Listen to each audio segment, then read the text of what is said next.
नमस्कार साथियों, स्वागत है आपका अपना YouTube channel study with Mithilesh पर।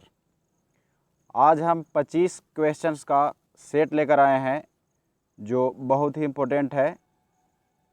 तो आप लोग शुरू से अंत तक वीडियो देखिए और लास्ट में कमेंट करके बताइए कि आपका कितना सही हुआ। तो चलिए शुरू करते हैं।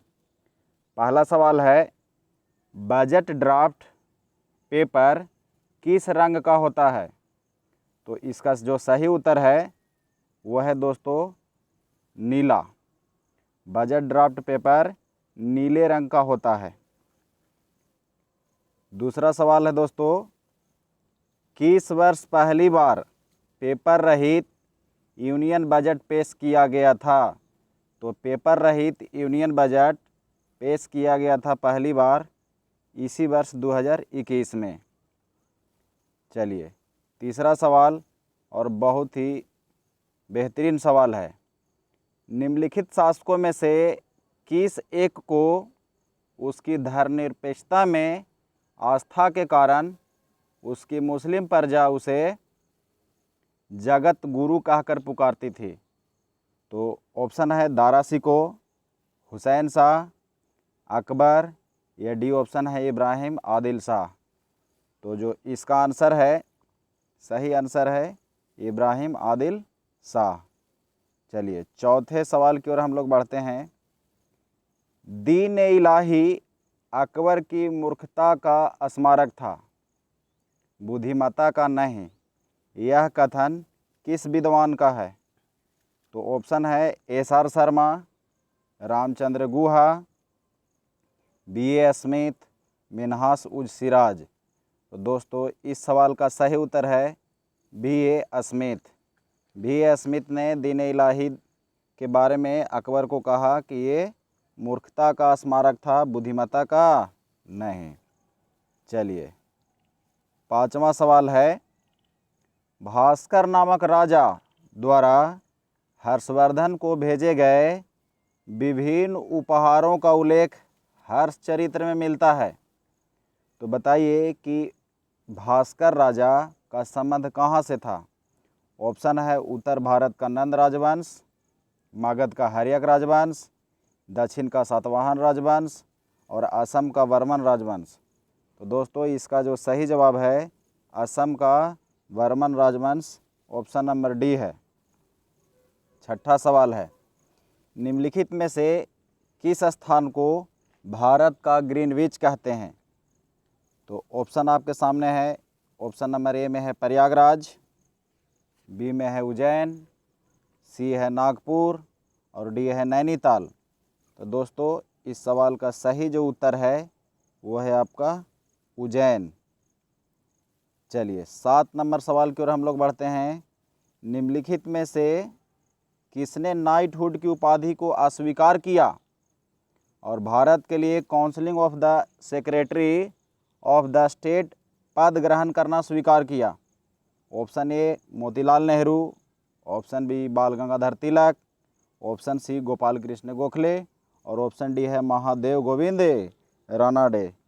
तो हमारा जो सही आंसर है दोस्तों वो है जी के गोखले, यानी गोपाल कृष्ण गोखले, जो महात्मा गांधी के राजनैतिक गुरु थे।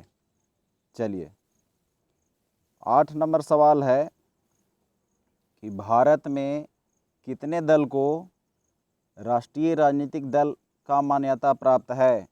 Option A 7, option B 8, option C 6 और ऑप्शन डी है 5। तो दोस्तों इस सवाल का उत्तर है ऑप्शन बी। वर्तमान में राष्ट्रीय राजनीतिक दलों की संख्या कुल 8 है। तो आप लोग कमेंट में करके ये बताइए कि राष्ट्रीय राजनीतिक दल 8 है वो कौन कौन है और उसका चुनाव चिन्ह क्या है। चलिए 9 नंबर सवाल, भारत में पहली बार एमएसपी किस वर्ष पेश किया गया था? तो आपके सामने ऑप्शन है 2014-15, 1966-67, 1991-92 और डी है 1977-78। तो जो इसका जो सही आंसर है वो है 1966-67। तो एमएसपी के बारे में जानिए। एमएसपी एमएसपी के लिए 1966-67 में गेहूं के लिए न्यूनतम समर्थन मूल्य की घोषणा सबसे पहले की गई फसल थी। तो सवाल अगर आपसे पूछा जाए कि किस फसल पर सबसे पहले एमएसपी घोषित की गई थी, तो आंसर हो जाएगा दोस्तों गेहूं। और एमएसपी कृषि लागत एवं मूल्य आयोग यानी सीएसीपी द्वारा निर्धारित की जाती है। चलिए 9वें सवाल की ओर हम लोग, 9वां सवाल हो गया। 10वें सवाल की ओर हम लोग बढ़ते हैं। गुरुद्वारा पातालपुरी साहिब किस नदी के तट पे है? Option A Ganga, B Sutlej, C Ravi, D Beas. तो दोस्तों इस सवाल का जो सही उत्तर है वो है सतलज। सतलज नदी के तट पर गुरुद्वारा पातालपुरी साहिब है। तो सतलज नदी पंजाब के रूपनगर जिले के किरतपुर में है। चलिए 11 नंबर सवाल हम लोग देखते हैं। रुइया गोल्ड कप का संबंध किस खेल से है? Option A kabaddi, option B water polo, option C bridge, option D है फुटसल। तो दोस्तों इसका जो सही आंसर है रुइया गोल्ड कप का संबंध ब्रिज से है। आप लोग कमेंट में ये करके बताइए कि फुटसल में कितने प्लेयर होते हैं। कल का वीडियो में हमने डाला था फुटसल विभिन्न खेलों में खिलाड़ियों की संख्या। तो बताइए कि प्रत्येक पक्ष में फुटसल में कितने प्लेयर होते हैं। तो ब्रिज से संबंधित और हम लोग ट्रॉफी का नाम जान लेते हैं। Holkar trophy, Ruia gold cup trophy, Singhania trophy, Basalat Jha trophy. 12 number सवाल है। आलू यट्टू किस राज्य का लोक नृत्य है? ऑप्शन ए गोवा, बी है मेघालय, सी नागालैंड, डी कर्नाटक। तो इसका जो सही उत्तर है वो है नागालैंड। आलू यट्टू नागालैंड का लोक नृत्य है।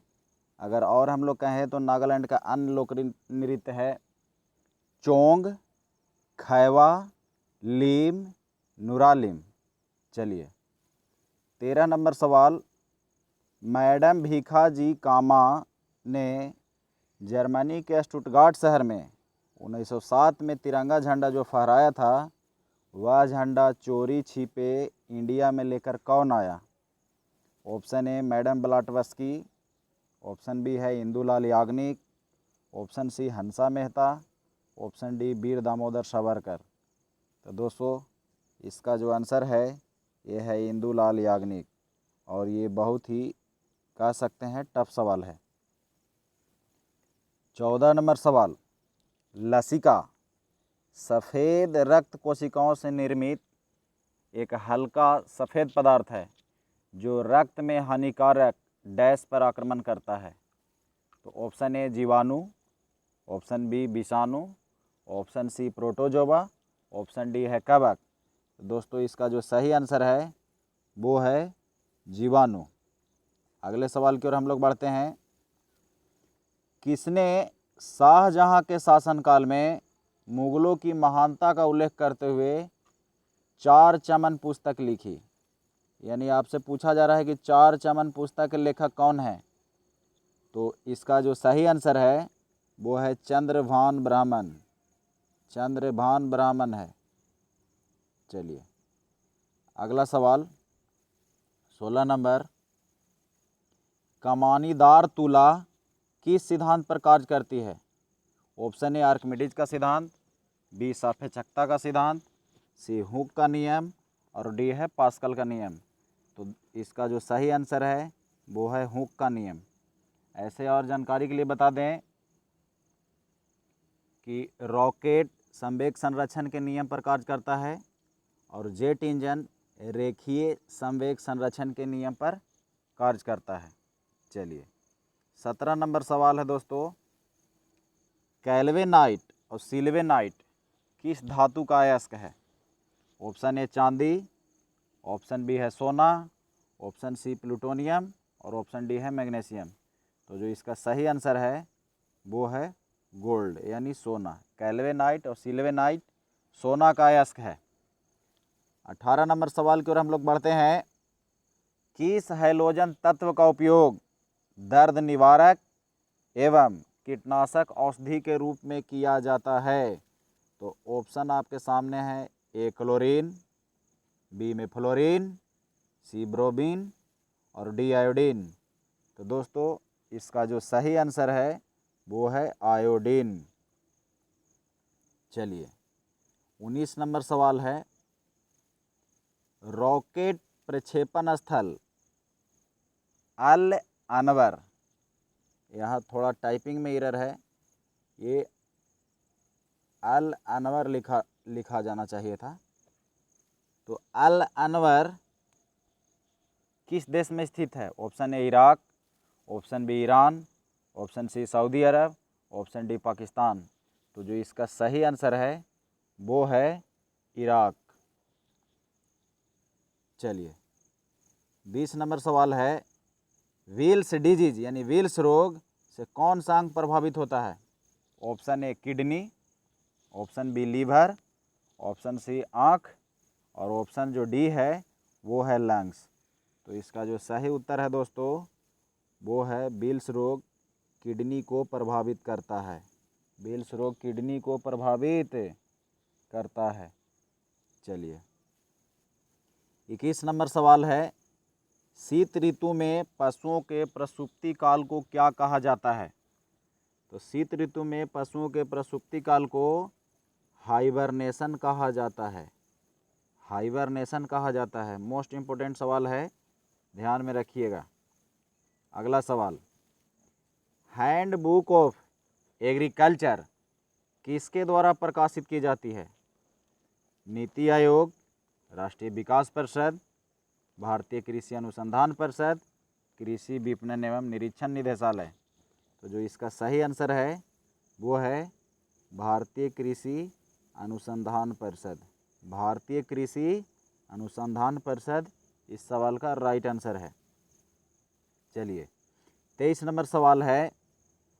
एशिया का पहला मेगा फूड पार्क कहाँ स्थित है?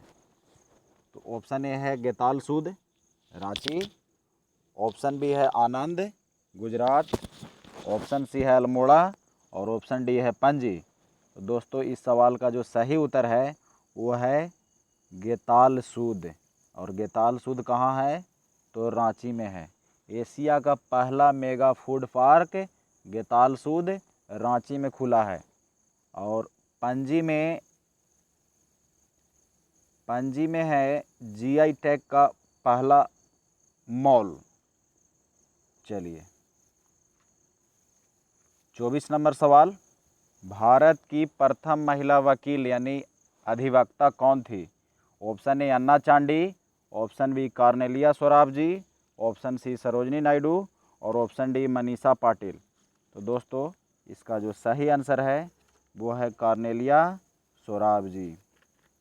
और जो अन्ना चांडी हैं, अन्ना चांडी भारत की प्रथम महिला सत्र न्यायाधीश थी।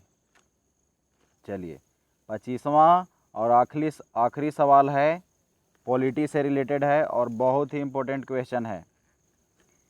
किस संविधान संशोधन के अंतर्गत महिलाओं के लिए ग्राम पंचायतों में 33% स्थान आरक्षित किए गए हैं?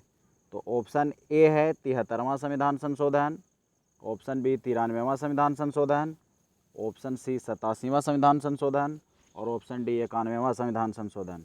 तो दोस्तों इस सवाल का जो सही उत्तर है वो है 73वां संविधान संशोधन। 73वां संविधान संशोधन के द्वारा पंचायती राज को संवैधानिक दर्जा दिया गया था और इसी के तहत महिलाओं को 33% आरक्षण भी दिए गए थे। आप लोग से एक सवाल और है, कमेंट में आप लोग इसका आंसर कीजिए कि 12वीं अनुसूची का संबंध किससे है और 12वीं अनुसूची में वर्तमान में कुल कितने विषय हैं? धन्यवाद दोस्तों।